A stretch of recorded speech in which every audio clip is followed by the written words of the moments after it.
our ninth lesson on the book of Amos, and we should finish the book of Amos tonight. And next week, next class at least, we'll start. I think we have class next week, and then we'll break for a couple of weeks. I think that's the way it works. I'll look at the schedule, but I'll let you know. I've already sent you the schedule, so I'll have to look at it again. I'm pretty sure we'll have class next week, then we'll break for 2 weeks, and we'll be back in class. We should finish, maybe finish the book of Hosea this semester, okay? But we'll be studying Hosea next class period. In chapter 9, verse 1 through 10, we have the altar and the temple were smitten, the whole nation is to be ruined. And so Amos presses a woe upon them. In verse 1, we have the vision set forth. God had judged other nations, and he is righteous. Therefore, he will judge Israel when their iniquity is full. When nations' iniquities are full, they have to be punished. That is how God has always worked. This is one way of cleaning up the world and saving as many souls as possible. I am of the conviction that God does what's going to save the most souls. That's pretty simple. And that being the case, if that's true, if I'm right in my interpretation, then the salvation of souls will come about when a nation is punished. There'll be some that will turn away from their sin and be saved. In verse 1, I saw the Lord standing beside the altar, and he said, smite the capitals and the thresholds, that the thresholds might shake. So the threshold is the other regions away from the capital, that they may shake and break them in pieces on the head of all of them. I will slay the last of them with the sword, and they shall no one of them flee away. There shall be no one of them escape. Now, it doesn't mean that everybody's going to be killed, but it's probably there was a selective killing of the unrighteous more than likely here. But there was punishment. Now notice they're not going to escape, and I'll slay the last of them with the sword. That means there'll be a large number of them killed with sword. The Lord standing beside the altar. Now, if we go back in the time here, what we're talking about, and we can see that Amos here is talking about the Babylonians coming. Now, if the Babylonians are coming, and they're going to come and destroy, the Babylonians came, and if you study Jeremiah, you'll see that the Babylonians came, and in Jeremiah's time, Jeremiah encouraged them to come out and surrender to the Babylonians, and those that believed the prophet's words went out, and they were treated fairly and treated well. And then there were some that went. And then there was a second group that went later on another time later, a few years later. And then there was a third group that went out. And each time the righteous remnant left Judah. And so the large number of those that were left in the time of the end of the nation, the only ones that were left in the land were the very poor people. They took the bulk of the people except the poor and took them out of the land. And left the rich, the people who were educated and capable of being helpful to the Babylonians, that the Babylonians could use, they brought them away. Artisans, craftsmen, and so forth, they pulled them out of the land. And all that was left in the land was very poor people.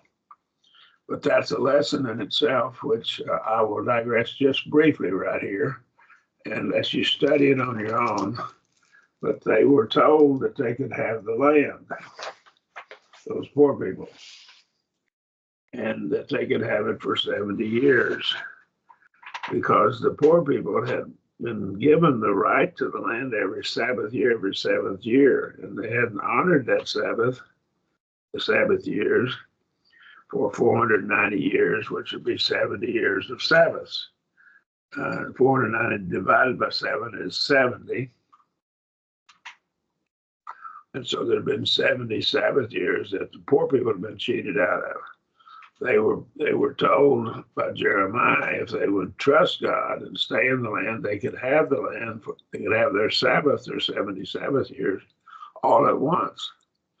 And the people were promised this, but they were so afraid when an Ishmaelite killed one of the governors, and they were afraid that the Babylonians come and destroy them. And Jeremiah said, no, they won't. But they didn't believe the prophet Jeremiah, so they ran down to Egypt. And that's a long story. But the poor people had the land promised to them, and they could have had it. But they did not have enough faith in God and trust God's prophet. But that's a lesson all in itself for you to study on your own.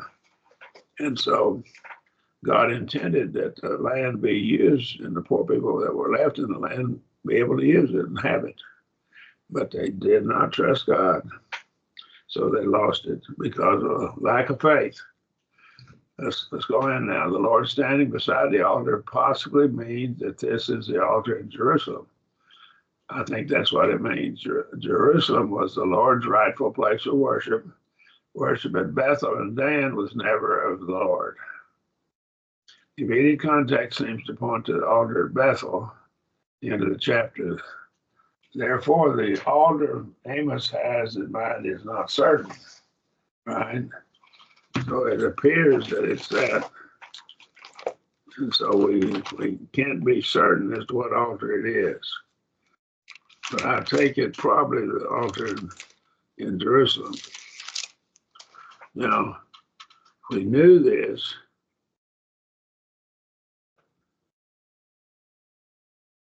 hold on a moment.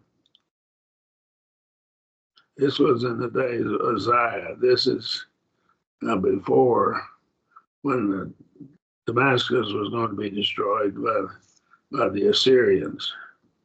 So this was before the days of Jeremiah. I'm sorry. But in the days of Jeremiah, we'll get to that later. But the immediate context seems to point to the altar of Bethel, but it could be the altar in Jerusalem. Okay. The corrupting of the worship of the Lord by Israel, the northern 10 tribes, and by Judah, the southern 2 tribes, was to be punished. He's going to punish Israel, the northern 10 tribes, with captivity. Lord would pursue all everywhere. There was no way of escaping this punishment. And of course, this is for the northern 10 tribes. Though they dig into Sheol, though they dig a hole in the ground, try to escape in a cave, then shall my hand take them. And though they climb up to heaven, thence will I bring them down. And though they hide themselves at the top of Carmel, I will search and take them out thence. And though they be hid from my sight in the bottom of the sea, thence will I command the serpent, and he shall bite them. So again, there's no place to hide from the Assyrian army that comes in. And in captivity, they would no longer be favored by God. This is the righteous judgment of God for their evil deeds in Amos 9:4. And though they go into captivity before their enemies, that's what I command the sword, and it shall slay them. And I will set mine eyes upon them for evil and not for good, because they've worshipped idols and they've turned away from God, turned to evil. Idolatry wasn't just bad in the sense it was bad worship, because it had bad conduct along with the bad worship. It doubled up. There were two evils there. It was bad conduct, also was bad or evil worship. All must learn God's omnipotence. God is omnipotent, all-powerful. For the Lord, Jehovah of hosts, Yahweh of hosts, Lord of hosts, is he that toucheth the land, and it melteth, and all that dwell therein shall mourn, and it shall rise up wholly like the river, shall sink again like the river of Egypt. So the river of Egypt would go up and down. Now the river of Egypt probably is not the Nile, it's probably the boundary river between the country, the Egypt and Israel. Probably is what it was. That river that's on the boundary between them. This is a depiction of the judgment of the Lord. The river, wholly like the river, is probably the Euphrates River, the first river, and the river of Egypt. This would be the two rivers on the northern boundary, Euphrates, northern boundary, northeastern boundary, and then the river of Egypt is the southern boundary. Okay, so it went along the river of Egypt on the center of that river, and it went all the way over to Ezion Geber in what's now the Gulf of Aqaba, southern tip of the Gulf of Aqaba. Verse 6 seems to appeal to the judgment of the antediluvian world in the days of Noah. It is he that buildeth his chambers in the heavens and hath founded the earth, the vaults upon the earth, and he that calleth for the waters of the sea and poureth them out upon the face of the earth, saith Jehovah is his name. So right here, he calleth the waters of the sea, the oceans, and poured them out on the face of the earth. So this is, I think it's a reference to the flood. I think the flood was a tidal flood, and I have that in my flood book, my book on the biblical flood, entitled The Biblical Flood. Chambers in the heavens are probably the waters above the firmament. And God said that there be firmament in the midst of the waters, that he divide the waters from the waters. So let's see here. But if there's chambers in the heavens, that's probably the waters of rain, or 40 days of rain. And then the flood lasted, the waters found in the deep lasted for 150 days. That would be the waters of the sea calling them out. And I believe it was a tidal flood.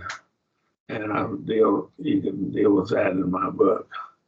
And God said that there be a firmament in the midst of the waters, and let it divide the waters from the water, Genesis 1:6. And God made the firmament, verse 7, and divided the waters which were under the firmament from the waters which are above the firmament. It was so. I'm convinced the waters above the firmament was a water vapor canopy that was above the earth, and it protected and shielded the earth, and it gave an increased barometric pressure. And we had an increased oxygen content of the air, the atmosphere. Those two in combination made the Earth have what's called hyperbaric conditions, and it changed life forms in great many ways, which I deal with and show from science that this would happen if we had that situation. Okay. Language is similar to Psalm 104, verses 3 through 9. Who layeth the beams of his chambers in the waters, who maketh the clouds his chariot, who walketh on the wings of the wind, who maketh the winds his messengers. That word winds could be spirits. Flames of fire his ministers. Who laid the foundation of the earth, that it should not be moved forever. He covers it with the deep as with a vesture, so the deep, the oceans cover it. The waters stood above the mountains, and of course during the flood. At thy rebuke they fled. That's the end of the flood. After the 150 days of the breaking up of the fountains of deep, and the 150 days of the wonders of heaven, which now see that's different than the 40 days of rain. At thy rebuke they fled. So I rebuked them, and they fled, and they began to decrease. After 150 days of the flood, the waters began to decrease. At the voice of thy thunder, they hasted away. Mountains rose and the valleys sank down. So we see the mountains rising and the valleys sinking down. If water was on top of the continents from tidal flood, it would cause the continents to sink in the magma because of the weight of the water. And it's like if you get in a boat, your weight, just a small boat to step into, or a fishing boat or something like that, if we're going out fishing, You step into it, you can see it sink. You can feel it sink a little bit deeper into the water, and that's what happened here. So the mountains, the land was depressed by the water, so the water doesn't have to get that much higher. It doesn't have to get up 30,000 feet because it would depress the continents down into the magma. They float in magma. They would depress, and then when the water ran off, they'd rise back up. So the mountains would rise, the valleys sank down, the valleys would be cut by the water running off to the place where they established for them. So this occurred until all the water ran off, and so everything was stabilized. It's called isostasis, I-S-O-S-T-A-C-S-Y, isostasis. So if you step into a small boat, you can feel yourself sink. Someone else steps in and sinks a little deeper. When you step out of the boat rises back up. And that's some very simple first semester physics. If you take a physics course in high school or college, that is set a bound that they may not pass over. This is saying the waters will not flood again. That's, of course, at the end of the flood, God promised that and gave the rainbow as a token of the promise. That is set a bound that they may not pass over, that they turn not again to cover the earth, and there won't be a flood again. All right. Genesis 6-9 is used to depict God's judgment for sin in several passages. That would be Matthew 24:37 and following, Luke 17:22-27, 2 Peter 2:5, and 2 Peter 3:1-7, and other passages as well. Israel had become as the heathen to God and would be treated accordingly. In Amos 9, verses 7-10. Are ye not as the children of the Ethiopians unto me? O children of Israel, saith Jehovah, have not I brought up Israel out of the land of Egypt, and the Philistines from Caphtor, and the Syrians from Kir? So I did. I brought them. I brought these nations from the places where they came. And I did all of this, and yet I punished them. Behold, the eyes of the Lord Jehovah upon the sinful kingdom. I see your wickedness, and I will destroy it from off the face of the earth, save that I will not utterly destroy the house of Jacob, saith Jehovah. I won't destroy all of the seed. For lo, I command, and I will sift the house of Israel among all the nations. Like as grain is sifted in a sieve, yet shall not the least kernel fall on the earth. I think right here he's saying, I want to sift them out, the wheat and the chaff. And there won't one grain fall to the earth and be lost. And so those that have been faithful are going to be preserved. I think that's what he's saying. And so God had his way, and he knew how to preserve them. I don't know how it was accomplished, but God made the promise to them. I think the people, the righteous people, probably, they suffered, but they didn't die. That's my conclusion here when I read this. Now, I don't see that it's promised us that kind of a preservation. He's preserved our spirits, our souls, if we are faithful. And we may die physically, but we'll be preserved spiritually. Their preservation physical was more of a type for us, like we are the antitype. Our spiritual preservation is probably a reference to our figure, a prefigure of our spiritual salvation. In verse 10, he says, all the sinners of my people shall die by the sword, who say the evil shall not overtake nor meet us. All these are going to die by the sword. So we have large numbers of them dying by the sword. The Lord brought the various nations into existence, and he judged them when they became wicked. That's always the principle. God judges the unrighteous nations, and he's going to judge them and punish them for their wickedness. God had judged the Philistines in verses 8, Amos 1:8, and I will cut off the inhabitants from Ashdod, and him that holdeth his scepter from Ashkelon, will turn my hand against Ekron, None of the Philistines shall perish, saith the Lord Jehovah. Ashdod, Ekron, and Ashkelon were their chief cities. And so they're all passed, they perished and passed away. You can't find the Philistine people. Now, there probably were some of them that lived. They were swallowed up and made slaves, and they may have reproduced, and maybe some of their blood, some of their DNA is in these people that live in that region, but you can't see them as a separate people. They cease to exist. In Amos 6, verse 2, pass ye unto Calneh in the sea, and from thence go ye to Hamath, the great, and go down to Gath of the Philistines. Are they better than these kingdoms? Or is their border greater than your border? Again, he's cautioning them, I punish these other people, you're going to be punished too. God had judged the Syrians in Amos 1:5. I will break the bar of Damascus and will cut off the inhabitants from the valley of Ammon, and him that holdeth the scepter from the house of Eden. And the people of Syria shall go into captivity and the curse, saith Jehovah. So they're going to be carried off as slaves, captives, to slavery. And of course they were, and they probably, some of them survived and reproduced, but they ceased to be a separate nation. Now there's a nation there that calls itself Syria, but the people were brought back later. So some of them were brought back. So some of their offspring were in the days of the kings of Medo and Persia, Medo-Persian kings. God had judged the Egyptians. Egypt and Ethiopia were joined at this time. God is righteous, since he is. He will judge Israel and Judah for their sins, just like he did the Gentile nations. He won't give them any special favors. Because of their sin, they must be punished.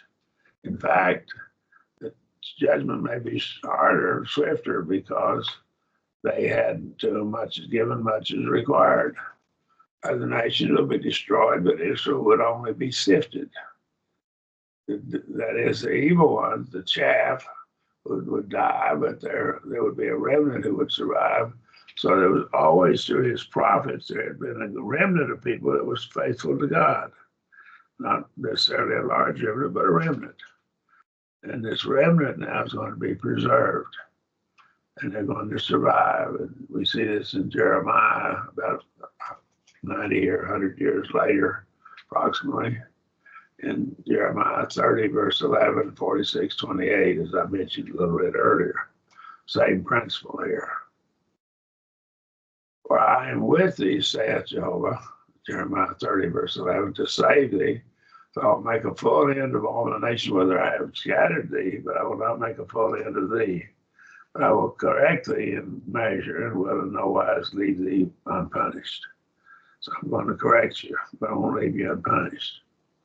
Now, if you don't have my notes on the gist of the Bible, I discussed this fully in great detail in those notes, probably 5 or 6, 7 lessons.